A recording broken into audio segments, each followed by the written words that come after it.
Hello everyone, আসসালামু আলাইকুম। তো এখন বাজে প্রায় রাত 10:30 মতো। হঠাৎ করে তোমাদের ভাইয়া বাইরে কাজে থেকে এসে বলছে আমাকে না একটু ভুড়ি রান্না করে দাও, আমার কোনো তরকারি খেতে ভালো লাগছে না। তো ফ্রিজের মধ্যে ভুড়ি ছিল না, তো এইটুকুই ছিল মাত্র।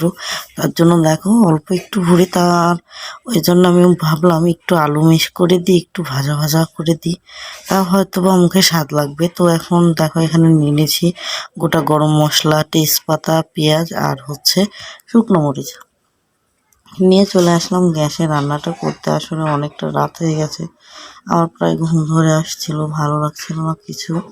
তো দেখতেই পাচ্ছ কড়াই দিয়ে, ছোট্ট কড়াই ছোট্ট ছোট্ট রান্না করব সামান্য পরিমাণে। তো এখানে তেজপাতা আর শুকনো মরিচ গোটা মশলাগুলো আগে দিয়ে তারপর কিছুক্ষণ পরে আমি পেঁয়াজগুলো দিয়ে দিলাম। পেঁয়াজগুলো সুন্দর করে ভেজে নিয়ে এবার বাটা মশলা, গুঁড়া মশলাগুলো এর মধ্যে সব অ্যাড করে দিব, দিয়ে এবার মশলাগুলো ভালোভাবে কষিয়ে নেব। আসলে ভুড়ি যেদিন রান্না করা হয় সেই দিন না আমার ভালো লাগে না খেতে, ওগুলো মনে হয় একেবারে ভাজা ভাজা করে 2-1 দিন পর খেলে বেশি মজা লাগে। তোমাদের কাছে কেমন লাগে অবশ্যই কমেন্ট করো, তোমরা কি মত অবশ্যই আমাকে কমেন্টে জানিও। তো দেখতেই পাচ্ছ এখানে উপর থেকে তেলটা ছেড়ে দিছে, এবার আমি কেটে ধুয়ে রাখা ভুড়ি আর আলুগুলো দিয়ে দেব, দিয়ে সুন্দর করে মিক্স করে নেব সব কিছু। তারপর সামান্য পানি দিয়ে ঢাকনা দিয়ে ঢেকে এটা আস্তে করে আমি জালটা দিয়ে দিয়েছি এবার। তো ঢাকনা দিয়ে ঢেকে রান্না করে নিয়েছিলাম, মানে কিছুক্ষণ পর পর নেড়ে দিচ্ছিলাম আর কি কষানোর পর।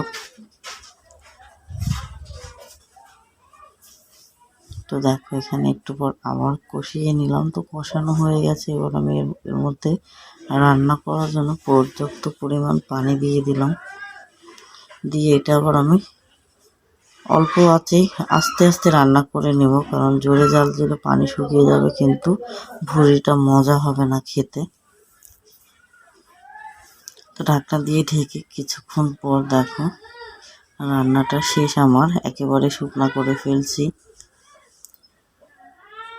তো ভুড়িটা আবার একটু পর আমি জাল দিয়ে তোমাদের ভাইয়াকে দেবো আর কি। তো চলো দেখে আসি কি করছে তোমাদের ভাইয়ারা। তো এদিকে দেখো সন্ধ্যার সময় গোসল করছিলাম, কাপড়গুলো সব উঠানের মধ্যে আছে, এখন সব ঘরে নিয়ে গিয়ে তুলে ফেলবো। আর এই যে দেখো বাইরেটার অবস্থা, বাইরে একেবারে ঘুটঘুটে অন্ধকার, দেখতেই পাচ্ছ।